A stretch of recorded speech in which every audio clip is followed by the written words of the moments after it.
अभिभावक महोदय, हम जगत इंटर कॉलेज की ग्रामीण की छात्रा आपके समक्ष देश के भक्त, महान भक्त शहीद की पंडित राम प्रसाद बिस्मिल से संबंधित एकांकी शहीद की मां प्रस्तुत करने जा रही हूँ, जिसका तात्पर्य इस प्रकार के है। जेलर के रूप में साक्षी पंडित राम प्रसाद बिस्मिल के रूप में नेहा, बिस्मिल के रूप में नैन्सी। तमन्ना अब हमारे दिल में है, देखना है चोर कितना बाजुए कातिल। बलबले हैं नारकानों की भीड़, सिर्फ पर मिट जाने की हसरत बस एक दिल्ले बिस्मिल में है। ए शहीद मुल्क व मिल्लत, मैं तेरे ऊपर निसार, अब तेरी हिम्मत की चर्चा गैरों की महफिल में है। पंडित राम प्रसाद बिस्मिल। जेलर साहब फरमाइए, क्या बात है? तुमसे कोई मिलने आया है। मुझसे मिलने? कौन आया है? तुम्हारी माँ। मेरी माँ? लेकिन नहीं जेलर साहब, मैं माँ से नहीं मिल सकूंगा, मुझे उनसे नहीं मिलना चाहिए। या तुम क्या कह रहे हो? तुम अपनी माँ से नहीं मिलोगे? हाँ जेलर साहब, मैं अपनी माँ से नहीं मिलूंगा, मुझे उनसे नहीं मिलना चाहिए। लेकिन क्यों? कल तुम्हें फांसी होने वाली है और आज आखिरी बार तुम अपनी माँ से विदा भी नहीं लोगे। मजबूर हूँ जेलर साहब, केवल एक दिन की मेरी इस जिंदगी को देखकर माँ को कितना दुख होगा ये आप नहीं जान सकते। मुझे डर है कि कहीं मेरी माँ की भीगी आंखें मेरे कदमों को डगमगा न दे, मुझे मेरी मौत का अफसोस न होने लगे। इसका क्या अर्थ हुआ? तुम्हें खुद पर विश्वास नहीं है? नहीं जेलर साहब, ऐसा ना करिए, मैं चट्टान की तरह अटल हूँ और ईश्वर के प्रति किए गए किसी फूल की मुस्कान मेरे रग रग में है। लेकिन तब भी जेलर साहब, माँ से मिलने की हिम्मत मैं नहीं जुटा पा रहा। क्षमा चाहता हूँ जेलर साहब, माँ से भी मेरी ओर से क्षमा मांग लेना, मैं उनसे नहीं मिल सकूंगा। क्या कह रहा है बिस्मिल? अपनी माँ से नहीं मिलेगा, मुझसे नहीं मिलेगा? जरा फिर से एक बार मेरी ओर देखकर कहना तो सही। माँ तुम?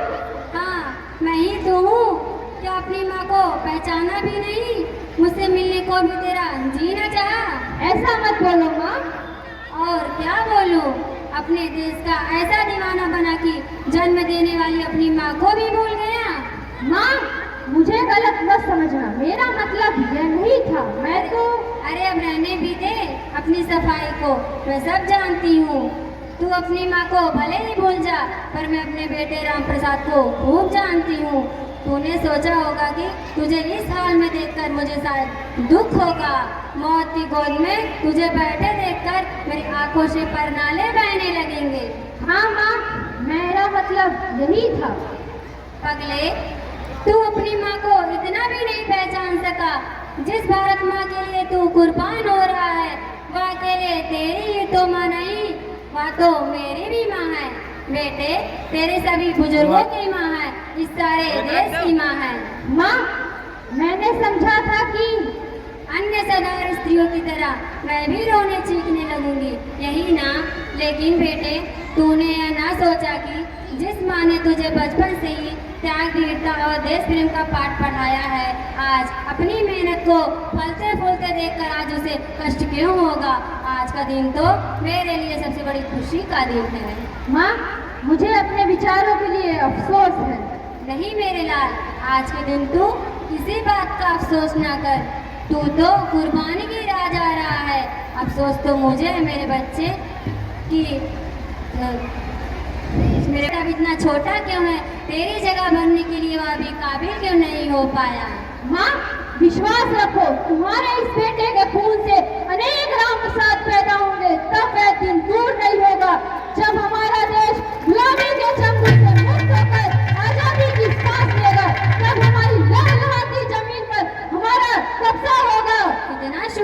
बहादी।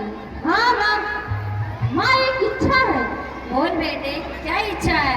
मैं तेरी हर इच्छा पूर्ण की कोशिश करूंगी।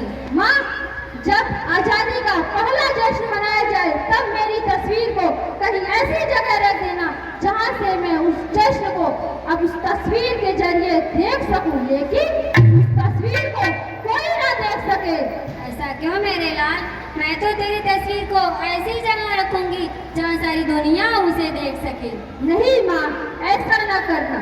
मेरी तस्वीर को लोगों को देखकर मेरी याद आ जाएगी, तब शायद उस खुशी के मौके पर उनकी आंखें गीली हो जाएंगी। मेरे देश को आजादी मिले, मेरे देशवासी आंसू बहाएं, यह मुझे सहन नहीं होगा। मेरे बेटे, ऐसा ही होगा मेरे लाल। क्षमा कीजिए, समय काफी हो चुका है। चलती हूँ जेलर साहब। ले बेटा, ये बेसन का लड्डू तेरे लिए बना कर लाई थी। माँ के हाथ का तुझे अंतिम भोग है। बेसन के लड्डू? हाँ, तुझे बेसन के लड्डू बहुत अच्छे लगते हैं ना, इसीलिए मैं खुद अपने हाथ से इन्हें बना कर लाई थी।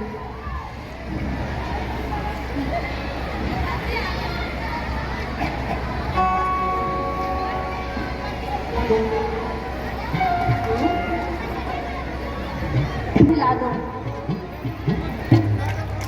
बस माँ, ये बचे हुए लड्डू में बाद में खा लूंगा। अच्छा माँ। और इसी तरह कुर्बान कर दूं, पाल पोस कर बड़ा कर दूं।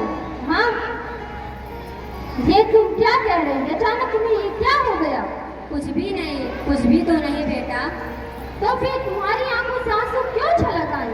उन्हें छलकने दे बेटा, उनकी तो क्यों चिंता करता है? नहीं माँ, विदा की बेला में तुम्हारी आंखों से चमकने वाले आंसू मेरे कदमों को डगमगा रहे हैं। बिस्मिल, तू क्या कह रहा है? जन्मभूमि पर न्यौछावर होने वाले बहादुर इस तरह की बातें नहीं किया करते। संसार की कोई भी शक्ति उनके कदमों को नहीं डगमगा सकती। मैं भी अब तक अड़िग हूँ माँ, लेकिन तुम्हारी आंखों से ये बहने वाले दर्द बहने वाले आंसू मेरे कदमों को डगमगा रहे हैं। तुम दुखी रहोगे, मेरी आत्मा दुख से भटकती रहेगी। मेरा दुख तेरी कुर्बानी पर मुझे तो तू क्या कह रहा है बिस्मिल? मैं नहीं कह रहा माँ, तुम्हारी आंखों से चमकने वाले आंसू कह रहे हैं कि तुम्हें कुछ दुख है। पगले, अरे आंसू तो खुशी के आंसू हैं। खुशी के आंसू? हाँ बेटा, पाल पोस कर अपनी संतान को अपनी यादों से देश के कुर्बान कर देने में भी एक अजीब सी खुशी है, और आज उसी खुशी को प्राप्त करने का मुझे गौरव हो रहा है। माँ, मैंने समझा था कि अरे अब रहने भी दे अपनी समझ को। जरा साहब, क्या कल अपने बेटे की फांसी के समय मैं यहाँ रह सकती हूँ? जी नहीं, वक्त न होने के कारण मैं मजबूर हूँ। जरूरत भी क्या है माँ, तुमने अपने बेटे को भारत माँ की गोद में डाल दिया। अब उसकी सेवा के लिए ये आत्मा अपने चोले को कभी भी किसी भी रूप में बदले, इससे फर्क ही क्या पड़ता है? ठीक कहता है मेरे लाल। अच्छा मेरे बच्चे, अपनी भारत माँ की अच्छी तरह सेवा करना, कोई चूक न होने पाए।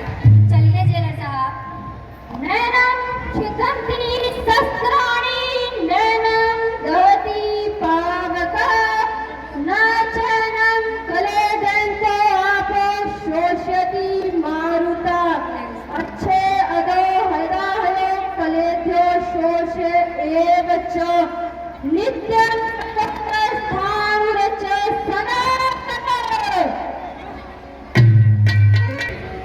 भाई हरिचंद्र यादव पलथी जो अध्यक्ष हैं साधन सहकारी समिति पलथी के, उन्होंने 200